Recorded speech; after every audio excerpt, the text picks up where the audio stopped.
How do you feel about the race today? How did it feel for you? Good. Yeah, I think on the body it felt calm, and I was trying to race as if I was just getting through a round. So that was kind of the goal. It definitely, gets you breathing hard no matter how slow or fast it is, and today was definitely a quicker one. So I was glad, if anything, just thankful to get through safe. And how do you feel like this season has gone for you as a whole so far?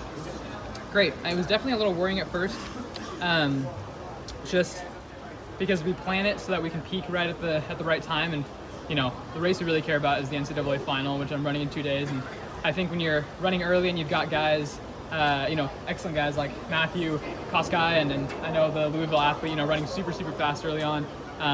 But it took a little bit of time to get through that and realize that I was peaking, and things have gone really well. I think I've kind of hit my stride right when it matters. So is this the big peak for you, or what about USA? It's like a couple months. That'll be amazing, and I definitely want to duplicate that effort and show that it wasn't a fluke, but this is definitely important to me, and so we're peaking hard for this, but you can bet we're still going to train for that. We'll boost mileage back up and treat it almost as if it was like a second season. So why is that? Why is NCAA is like the big peak? As opposed to I left with a little bit of a sour taste in my mouth last year. Not because I was like, oh, I trained wrong or I did something wrong. It was my first time running rounds. I've never run an event low enough to have to run around, or never been to enough national meets to run around. And so doing that threw me for a loop, and I was like, dang it, I'd love to put that together and nail it. And so I wanted to come back, and that was one of my main goals, is to just be able to know that I can put it together when it matters.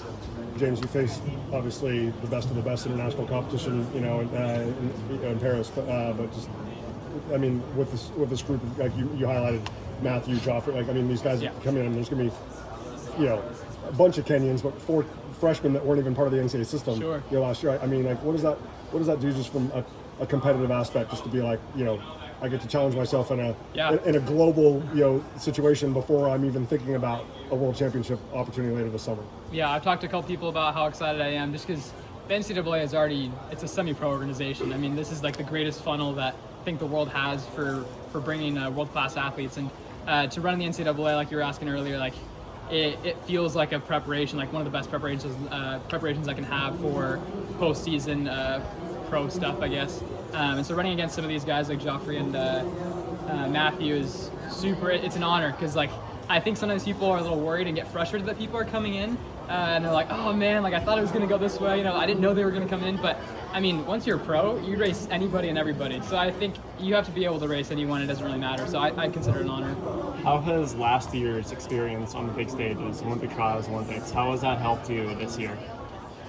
It's definitely taught me that sticking to the plan that we made at the beginning of the season will pay off. I just have to trust it. That's one big lesson. I think the second big lesson is that I can outrace anybody on the day. And so even if on paper I still haven't run a time that would put me in first, I know that I'm somebody who can outrace people on the day. How does your fitness compare to the Olympic trials last year?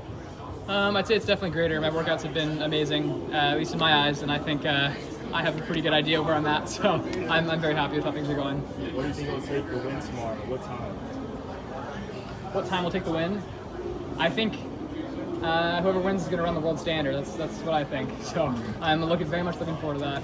Ed said he thought that Henry Rono's meet record could be in danger with the field. What do you think about that? Oh my goodness, I don't even want to think about that. 8:05 is amazing. Well, that's a collegiate record, I think. Oh, true. Meet record is 8. Well, I'll be at 13. Oh, okay. Well, in that case, yes. Oh my goodness, I was like, I gotta go double check with what he said. I was like, I'd be happy to be in that race if we run 8:04 or 8:05. But I think it's very realistic. Thank you. Cool. Thanks, guys. Good job.